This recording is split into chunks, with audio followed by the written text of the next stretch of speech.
నిందితుడు అనడానికి అక్కడ ఇంకా కోర్టులో ఇంకా సుప్రీంకోర్టులో ఈ కేసు ఉంది కాబట్టి ఇప్పుడే నిందితుడా కాదా అనే విషయాలు తర్వాత బయటకు వస్తాయి. కాబట్టి ఇప్పుడు వరకైతే బాధితుడనే అనుకోండి. Right. First farm house episode నుంచి స్టార్ట్ చేద్దాం. లాస్ట్ చివరి వరకు ఇప్పటివరకు ఏం జరిగింది అనే విషయానికి వద్దాం.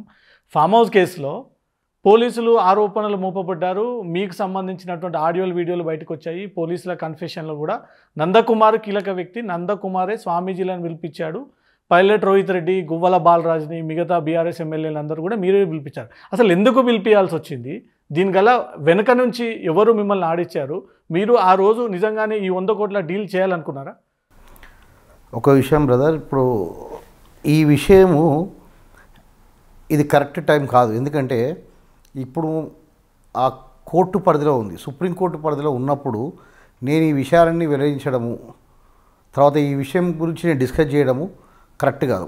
ఎందుకంటే ఇది ఆల్రెడీ సబ్సిడీస్, సుప్రీంకోర్టులో subsidies matter in the subsidies. కాబట్టి నేను సమయం వచ్చినప్పుడు మరలా మీకు అన్ని విషయాలు, అసలు ఈ ఎమ్మెల్యే కేసు ఎలా స్టార్ట్ అయింది, ఆ ఎమ్మెల్యే ఎలా వచ్చారు, నా ఎంబడి ఎవరున్నారు, వాళ్ళ ఎంబడి ఎవరున్నారు, ఏ విధంగా జరిగింది, అన్ని విషయాలు చెప్తాను.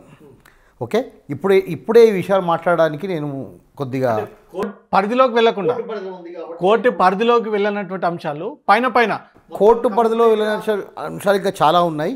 దీనికి సంబంధించిన దాంట్లో ఇంకా కోర్టు పరిధిలోకి వెళ్ళకుండా ఇంకా చాలా విషయాలు ఉన్నాయి. ఆ విషయాలు మాట్లాడదాం. ఆ విషయాలు మాట్లాడితే ఆటోమేటిక్గా ఈ విషయాలు కూడా మీకు తెలుస్తాయి. ఓకే, ఇప్పుడు 2014లో నేను ఇక్కడ సదరన్ స్పైస్ అనే బ్రాండ్ ఇక్కడ హీరో, మన తెలుగు ఇండస్ట్రీలో ప్రముఖ హీరో వెంకటేష్ గారు, సురేష్ బాబు గారు, రానా దగ్గుబాటి, ఈ దగ్గుబాటి ఫ్యామిలీ వాళ్ళ దగ్గర మీరు ఫస్ట్ సెకండ్ క్వశ్చన్కి వెళ్ళిపోయారు. నేను ఫస్ట్ ఎమ్మెల్యేల కొనుగోలు ఎపిసోడ్ స్టార్ట్ అయిన తర్వాత మీ కిచెన్ దగ్గరకు వద్దాం. ఎందుకంటే ఎమ్మెల్యేల కొనుగోలు కేసు నుంచే మీ కిచెన్ స్టార్ట్ అయింది. ఫస్ట్ ఇక్కడ క్లారిటీ స్టార్ట్ అయినాక కిచెన్కి పోదాం. అదేనండి, ఎమ్మెల్యేల కొనుగోలు కేసు విషయాన్ని అన్నీ చెప్తాను మీకు. ఇది కాదు, కరెక్ట్ టైం కాదు. సమయం వచ్చినప్పుడు ఏంటి, ఎలా అయింది, ఎందుకు అయింది, దీని వెనుక ఎలా ఉన్నారు, ఈ మొత్తం డ్రామా తెరలేపింది ఎవరు, తర్వాత దీంట్లో ఏ పెద్ద మనుషులు ఇన్వాల్వ్ ఉన్నారు, అన్ని విషయాలు మీకు చెప్తాను. కానీ ఇప్పుడు నేను చెప్తే అది కోర్టుని ఉల్లంఘించినట్టు అవుతుంది. కాబట్టి ఈ విషయం కొద్దిసేపు మీరు పక్కన పెట్టి దీనికి అటాచ్డ్ ఉన్న విషయాలు మాట్లాడాలని అంటున్నాను. దీనికి సంబంధించిన ఫామ్ హౌస్ ఎపిసోడ్లో మీరు స్వామీజీలను ఎమ్మెల్యేలను పిలిచిన మాట వాస్తవమా కాదా? మీరు అదే రిపీట్ చేస్తున్నారండి. ఫామ్ హౌస్ ఎమ్మెల్యేల విషయం అందరికీ 100 రోజులు టీవీలలో వచ్చింది, పేపర్లో వచ్చింది. సో అక్కడ ముందు జరిగింది, ఇప్పుడు కనబడేది ఒకటి, లోపల ఉన్న విషయం ఒకటి ఉంది. కాబట్టి తప్పకుండా లోపల విషయాలను చెప్తాను.